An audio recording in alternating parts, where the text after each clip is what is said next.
नमस्कार बंधुरा आशा करছি আপনারা সবাই ভালো আছেন এবং সুস্থ আছেন। আমি রাখি আমার চ্যানেলে সবাইকে জানাই অনেকটা স্বাগত।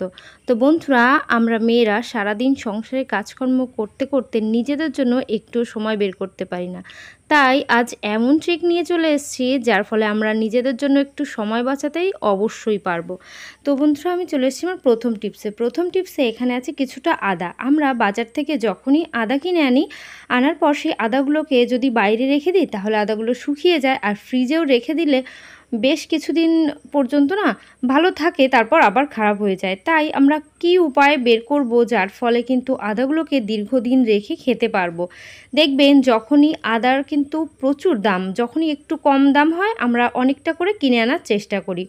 এবার অনেকটা আদা কিনে আনার পর সেটাকে যদি ভালো রাখতেই না পারি তাহলে কিন্তু কোনো উপকার আমাদের হলো না, টাকা পয়সা নষ্টই হলো। তাই এই ধরনের একটা যে কোনো কন্টেনার নিয়ে নেবেন, নিয়ে তার মধ্যে কিছুটা লবণ বিছিয়ে দেবেন। এবার এই যে লবণটা আমি পুরো কৌটার মধ্যে ভরে নিচ্ছি।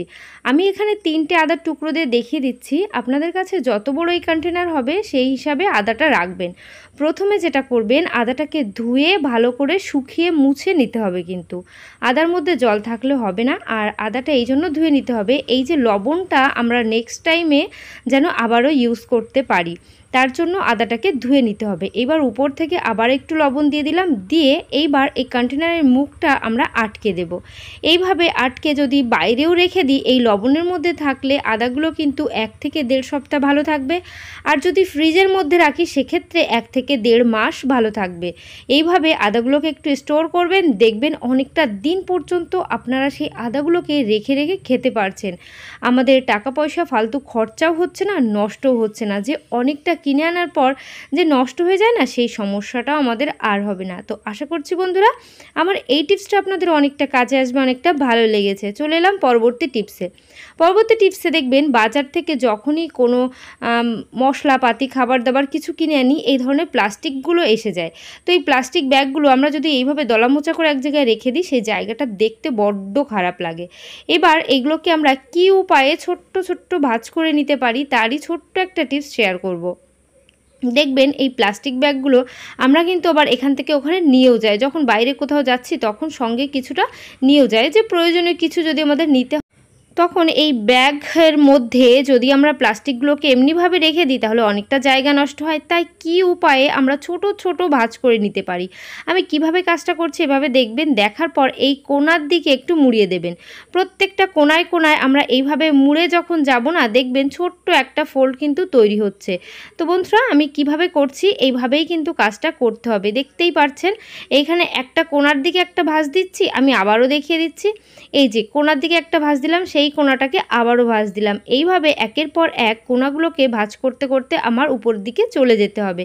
তাহলে দেখতে পাবেন এই প্লাস্টিকের যে ব্যাগগুলো কতটা অল্প জায়গার মধ্যে কিন্তু আমরা রাখতে পারবো অনেকটা পরিমাণে ব্যাগ। তো এখন এই যে মাথা পর্যন্ত চলে আসার পর এই যে মাথার দিকটা দুটো ভাঁজ করে নেব। ভাঁজ করেই ভেতরে একটা জায়গায় এই যখন 3 কোণা ভাঁজ করে এসেছি ওর মধ্যে একটা জায়গায় ঢুকিয়ে দেব। তো দেখতেই পাচ্ছেন ছোট্ট একটা 3 কোণা ত্রিভুজ আকৃতির প্লাস্টিকের এই ব্যাগগুলো তৈরি হয়ে গেল। এবার এটাকে আমরা ছোট্ট একটু জায়গার মধ্যে অনেকটা পরিমাণ রাখতেই পারবো। তো আমরা সাধারণত কি করি, প্লাস্টিক ব্যাগগুলোকে এইভাবে ভাঁজ করে আবারও 1-2 বার ভাঁজ করে নিই। এইভাবে রাখতে গেলে কি হয়, জায়গাটা অনেকটা জায়গা নষ্ট হয়, আবার দেখবেন সেই ভাঁজগুলো থাকে না, আবারও খুলে যায়। তাই বন্ধুরা আমরা বেশি কিছু না, এইভাবে একটু ছোট্ট ছোট্ট ফোল্ড করে যদি আমরা গুছিয়ে রাখতে পারি, দেখবেন অনেকটা প্লাস্টিকের এই ব্যাগগুলো একসঙ্গে অনেকটা রাখতে পারছি। আমাদের প্রয়োজন মতো আমরা সেটাকে বের করে আমাদের কাজে লাগাতে পারছি। দেখবেন আমরা ডাস্টবিনের মধ্যে রাখি তখনও কিন্তু প্লাস্টিকের করে আমাদের কুড়াগুলো এক জায়গায় করে ফেলে দিতে হয়। তো তার জন্যও কিন্তু প্লাস্টিক আমরা গুছিয়ে রাখতে পারি। তো এই জন্য বন্ধুরা আমি আর একবার দেখিয়ে দিচ্ছি, এইভাবে কোণা কোণা করে কিন্তু শুধু ভাঁজ করতে হবে। কোণা কোণা করে ভাঁজ করলেই তাহলে কিন্তু ভাঁজগুলো ছোট হবে, আর অন্য কোনোভাবে ভাঁজ করলেই কিন্তু সেই প্লাস্টিকের ব্যাগগুলো বড় আকারে ভাঁজ হয়েই যাবে। তো বন্ধুরা কিভাবে কাজটা করলাম আশা করছি আপনারা সম্পূর্ণটা দেখেছেন। কোনো সমস্যা এই ভিডিও দেখে আর কিন্তু হবে না। প্লাস্টিকের ব্যাগগুলোকে এলোমেলোভাবে চারিদিকে ছড়িয়ে ছিটিয়ে রাখতে হবে না, একটা জায়গার মধ্যে অনেকটা পরিমাণ ব্যাগ গুছিয়ে রাখতে পারবেন। তো বন্ধুরা আশা করছি আমার এই টিপসটা আপনাদের অনেকটা কাজে আসবে, অনেকটা ভালো লেগেছে। চলে এলাম পরবর্তী টিপসে বন্ধুরা আমরা যখন নানান ধরনের রেসিপি ট্রাই করি পেঁয়াজ রসুন সবই কেটে নিই। এবার দেখবেন পেঁয়াজ রসুন সে রেসিপির জন্য হোক স্যালাডের জন্য হোক, আমরা যখনই পেঁয়াজ রসুন কাটার পর পেঁয়াজ যদি কিছুটা থেকে যায় তখন সেই পেঁয়াজটাকে আমরা রাখতে পারি না। তার কারণ কি, পেঁয়াজটা বেশিক্ষণ থাকলে না কেমন নষ্ট হয়ে যায়। আর যদি আমরা এমনিভাবেও ফ্রিজে রেখে দিই সেক্ষেত্রে ফ্রিজটা পুরো এর একটা উগ্র যে গন্ধ, সেই গন্ধে ফ্রিজের মধ্যে পুরো গন্ধ হয়ে যায়। আর যদি ঘরের মধ্যেও কোথাও কেটে রাখি সেক্ষেত্রে ঘরের মধ্যেও পেঁয়াজের যে একটা স্ট্রং গন্ধ, সেই গন্ধ চারিদিকে ভরে যায়। তো আমরা কি করব, এরকম আমরা লেবুর একটা টুকরো নিয়ে নেব। টুকরো নিয়ে এইভাবে পেঁয়াজের উপর যদি ঘষে দিতে পারি বন্ধুরা, তাহলে কিন্তু সারাটা দিনও যদি পেঁয়াজ থাকে তার কোনো স্ট্রং গন্ধ বেরোবে না, আর পেঁয়াজটা নষ্ট হয়ে যাবে না।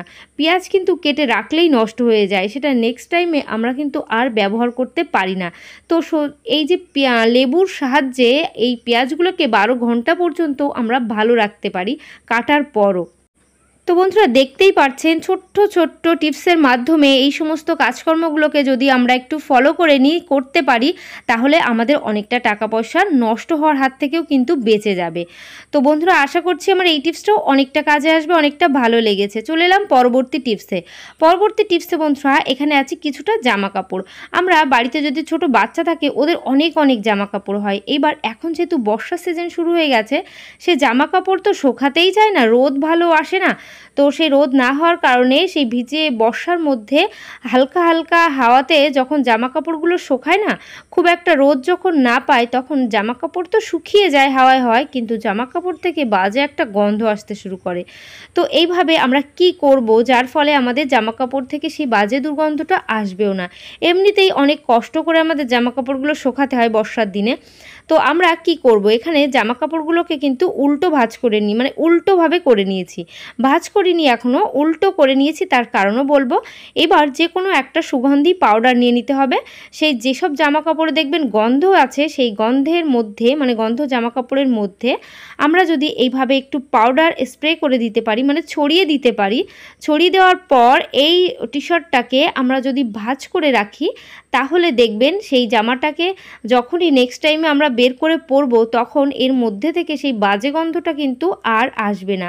আর উল্টো করে নিয়েছি এই কারণে, যেহেতু পাউডার দিচ্ছি, পাউডার দিয়ে আমি ভাঁজ করে রেখে দিচ্ছি, উল্টো দিকে যদি পাউডারটা লেগে থাকে তাহলে কোনো সমস্যা নাই, কিন্তু সঠিক দিকটায় যদি পাউডার লেগে থাকে তবে সাদা সাদা একটা দাগ পড়ে যায়।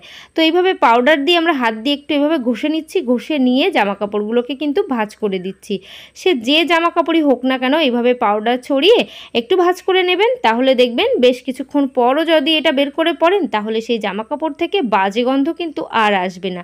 সে জামা হোক, টি শার্ট হোক আর প্যান্ট হোক, প্রত্যেকটা জিনিসের মধ্যেই এই বর্ষার দিনে একটু পাউডার ছিটিয়ে রাখবেন, তাহলে একটা ভিজে ভিজে যে গন্ধ বাজে সেই গন্ধটা কিন্তু আমাদের আর সমস্যার কারণ হবে না। তো বন্ধুরা আশা করছি আমার এই ছোট্ট টিপসটাও আপনাদের অনেকটা কাজে আসবে, অনেকটা ভালো লেগেছে। যদি খুব ভালো লাগে বন্ধুদের সঙ্গে কিন্তু অবশ্যই করে শেয়ার করতে ভুলবেন না, এবং পরিবারের সবার সঙ্গেও শেয়ার করবেন। তো আমি চলে এসেছি আমার পরবর্তী টিপসে। বন্ধুরা সিঙ্কের মধ্যে গ্লাস কিভাবে ব্যবহার করব যাতে ফালতু খরচা না হয় এবং কাজও আমাদের সহজ হয়ে যায়। রান্নাঘরের সিঙ্ক সব থেকে ইম্পর্টেন্ট জায়গা, বাসনপত্র মাজা হয়, সবজিপাতি ধোয়া হয়, যে কোনো কারণে আমাদের এই সিঙ্ক কিন্তু রান্নাঘরের একটা ইম্পর্টেন্ট জায়গা। এখানেই আমরা কাজকর্ম সমস্ত কিছু করি, কাজ আমাদের সহজও হয়। সঙ্গে সঙ্গে সিঙ্কের খেয়ালও কিন্তু আমাদের রাখতে হবে। আমরা যদি খেয়াল না রাখি তবে কিন্তু সিঙ্কের এই যে পাইপলাইনটা ব্লক হয়ে যাবে, ঠিক করার জন্য তখন প্লাম্বার ডাকতে হবে, তার জন্য অনেকটা টাকা পয়সাও খরচা হবে। তাই যদি আমরা এই গ্লাসের মাধ্যমে সেই সমস্যা থেকে সমাধান পেয়ে যাই তাহলে কেমন হয়। যদি আমাদের সিঙ্কের পাইপটা ব্লক হয়ে যায় তবে কাজ করতে অনেকটাই সমস্যা হয়। তাই এখানে আমি একটা পাত্র, মানে একটা গ্লাসে আমি জল নিয়ে নিচ্ছি, নিয়ে একটা পাত্রের মধ্যে সেই 1 গ্লাস জল আমরা দিয়ে দেব। এবার এই যে সসপ্যানের মধ্যে আমি জল দিয়ে দিয়েছি এর মধ্যে দিয়ে দেব কিছুটা পরিমাণ লবণ। এই যে লবণ আর জল এই মিশ্রণটা আমরা কি করব, গ্যাস ওভেনের উপর দিয়ে দেব। এবার গ্যাস ওভেনের উপর দিয়ে 1 থেকে 1.5 মিনিটের মধ্যে আমার কিন্তু এই জলটা ফুটে উঠবে। যখনই জলটা ফুটে উঠবে এর মধ্যে দিয়ে দিতে হবে 2 চামচ মতো সার্ফ। তো বন্ধুরা এই 2 চামচ মতো সার্ফ দেব, তার আগে কিন্তু জলটাকে ফোটাতে হবে।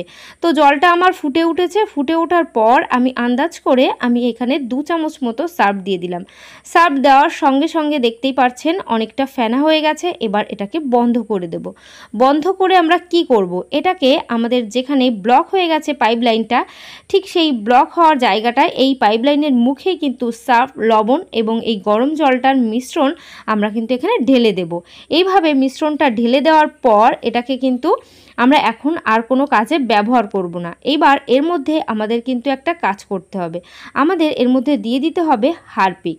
তো বন্ধুরা হারপিক কেন দেব, হারপিক দিলে এই পাইপলাইনের মধ্যে যতটা নোংরা আছে সেগুলো তো লবণ সার্ফ সাবানে পরিষ্কার হবেই, আর হারপিক দেওয়ার কারণেও কোনো নোংরার মধ্যে থাকতে পারবে না, কোনো জীবাণু থাকতে পারবে না। ছোট ছোট পোকামাকড় যদি ডিম পাড়ে, ছোট ছোট পোকামাকড় হয়ে পড়ে, যেটা রাতের দিকে আমাদের এই রান্নাঘরে চলে আসে এই ওয়াশ বেসিনের মাধ্যমেই, মানে সিঙ্কের এই পাইপলাইনের মাধ্যমে সেই সমস্ত সমস্যার সমাধান হয়ে যাবে।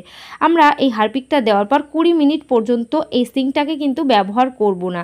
20 মিনিট পর্যন্ত এটাকে এইভাবে রাখবো। রাখার পর আমরা কিন্তু আবারও ফিরে আসব। 20 মিনিট পর বন্ধুরা আমরা কিন্তু আবারও ফিরে এসেছি। ফিরে আসার পর দেখতেই পাচ্ছেন এখানে কি অবস্থা হয়েছে। এবার এখানে আমার দিয়ে দিতে হবে গরম গরম জল। এবারে গরম জল দিলে তাহলে পাইপলাইন কিন্তু একেবারেই পরিষ্কার হয়ে যাবে, কোনো নোংরা, কোনো ব্লকেজ এর মধ্যে থাকবে না। নোংরা আমাদের তরি তরকারি ছোট ছোট টুকরো কণার মধ্যে আটকে আটকে তবেই কিন্তু এখানে ব্লক হয়ে যায় পাইপলাইনটা। তখন আমাদের কিন্তু এখানে অনেকটা সমস্যা হয় ধোয়াধুয়ির কাজ করতে, কারণ মশলাপাতি মানে তরি তরকারি যখনই ধুই, চাল ধুচ্ছি, সবজিপাতি, বাসনপত্র ধুতে গেলে না যদি ব্লক হয়ে যায় জল, তখন কিন্তু পাইপলাইনটা ব্লক হলে সমস্যা হয়। তাই সে সমস্ত সমস্যার সমস্ত সমাধান হয়ে যাবে এই ট্রিকটা ফলো করলে। তো বন্ধুরা আজকের ভিডিও আমি কিন্তু এখানে শেষ করছি। আশা করছি সবাই ভালো থাকবেন, সুস্থ থাকবেন। আবার নেক্সট ভিডিওয় তাড়াতাড়ি দেখা হবে। তো বাই, টাটা।